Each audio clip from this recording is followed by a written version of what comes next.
প্রথম কয়েক রাউন্ড গণনার শেষে ট্রেন্ড পেতেই তৃণমূল কর্মীদের ব্যাপক উচ্ছ্বাসের ছবি ধরা পড়েছে রাজ্য জুড়ে এবং সেই একই ছবি দেখা গিয়েছে পশ্চিম বর্ধমান জেলাতেও।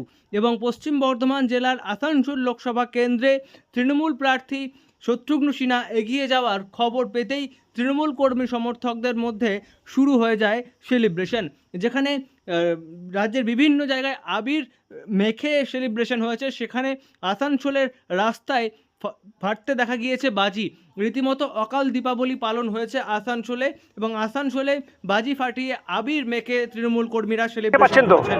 আমরা সকাল থেকে বসেছিলাম কি হাল পুরো হিন্দুস্তানে, পুরো ভারতবর্ষে বিজেপির যা দশা হয়ে গেছে, উত্তরপ্রদেশ, বিহার, ঝাড়খণ্ড, বেঙ্গল, পশ্চিমবঙ্গের মানুষরা যেভাবে বিজেপিকে জবাব দিয়েছে 18 থেকে 8-এ চলে এসছে, তার থেকে অর নিচে যাবে। বিজেপির পশ্চিমবঙ্গ থেকে সুপ্রা সাফ হয়ে গেছে, যে বড় বড় কথা বলছিল, মানুষের শোষণ করছিল, ইডি সিবিআইকে দিয়ে আমাদের নেতাদেরকে যেভাবে হ্যারান করছিল বিজেপির সরকার, তার শিক্ষা ওরা পেয়ে গেছে। আর পশ্চিমবঙ্গ থেকে ওরা মুখ কোনোদিন করবে না, ওদের লজ্জা হওয়া উচিত কি হালে মানে পশ্চিমবঙ্গের মানুষরা কীভাবে ওদেরকে জবাব দিয়ে।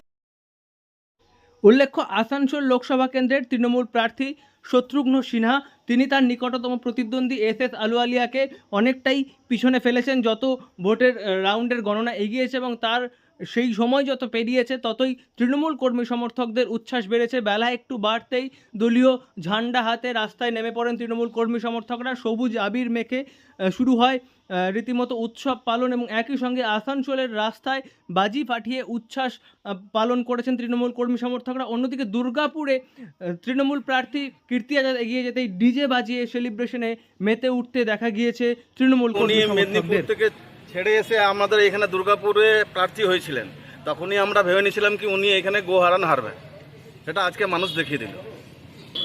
দেখুন, আগামী দিনে তো সবসময় আমাদের যে তৃণমূল কর্মীরা আছে সবসময় এগিয়ে মাটির জন্য খাটছে, আগেও খাটবে আগে।